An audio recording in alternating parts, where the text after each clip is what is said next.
Carpal bones on the right and left side give attachment to a small flexor retinaculum. This is attached laterally to the tubercle of scaphoid and crest of trapezium. Medially it is attached to hook of hamate and pisiform bone. In addition, it has a deep slip which is attached to medial side of the groove of trapezium for the passage of flexor carpi radialis. On the medial side is a superficial slip also attached to pisiform, and it covers the ulnar vessels and nerve as these enter the palm.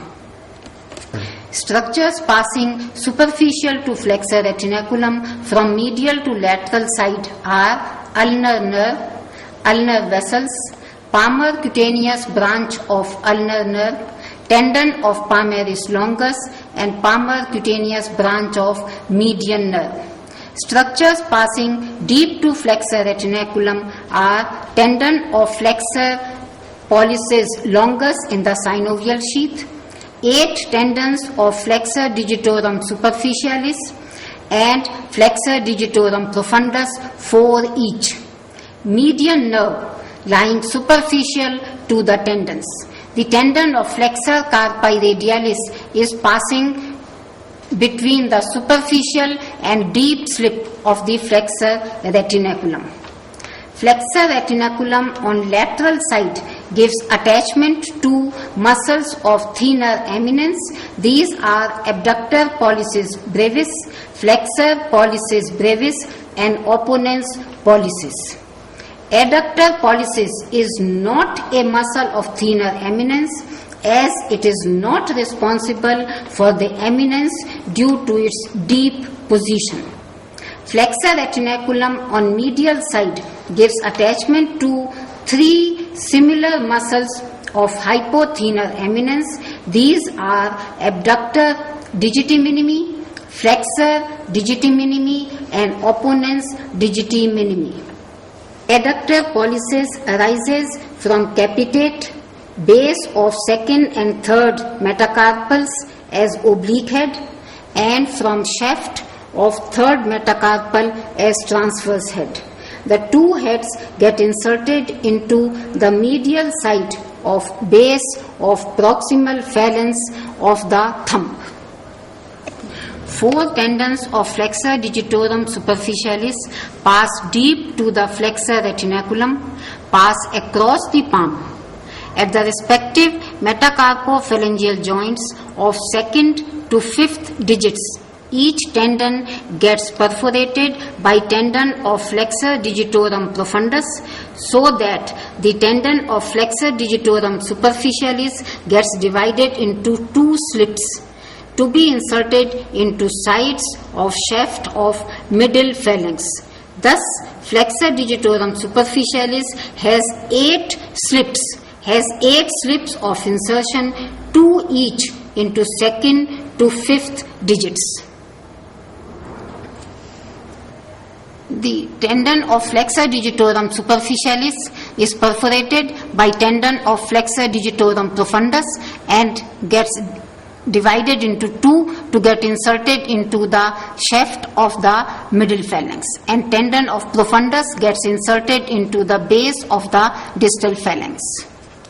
The 4 tendons of composite flexor digitorum profundus pass deep to the flexor retinaculum. They also pass deep to the tendon of flexor digitorum superficialis, perforate through the tendon of superficialis, and get inserted into base of distal phalanx of second to 5th digits. These tendons are the only ones to cross distal interphalangeal joint and are its only flexors. These 4 tendons of flexor digitorum profundus also give origin to 1st and 4th lumbrical muscles. The 1st and 2nd are unipennate and 3rd and 4th are bipennate. These pass on the lateral side of respective metacarpopharyngeal joint to get inserted into the respective extensor expansions. Palmar interossei. These are 4 in number. These arise from one metacarpal each and are adductors of digits at the metacarpopharyngeal joint. The mnemonic is P for Palmar and AD for adduction. The first interosseous is a small muscle as its action is done by adductor pollicis. It arises from base of first metacarpal and inserted into proximal phalanx of the thumb. Second, third and fourth arise from second, fourth and fifth metacarpals respectively. Third metacarpal has no Palmar interosseous. Third metacarpal has no Palmar interosseous, and so no Palmar interosseous is inserted into the long middle finger, and no Palmar interosseous is inserted into the long middle finger. Second Palmar interosseous is inserted into extensor expansion of index finger. Third Palmar is inserted into extensor expansion of ring finger, and fourth Palmar is inserted into extensor expansion of little finger. Dorsal interossei. These are abductors at metacarpopharyngeal joints. These are 4 in number and arise from adjacent sides of 2 metacarpal bones. So in between 5 metacarpals there are 4 dorsal interossei. The first digit or thumb and fifth digit or little finger have their own abductors. So there are 4 dorsal interossei for second, third and fourth digits.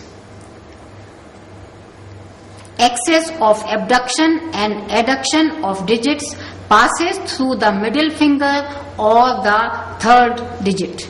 So the middle finger, whichever side it moves, is abducted. So it needs 2 abductors. Index finger or second digit gets attachment of first dorsal interosseous.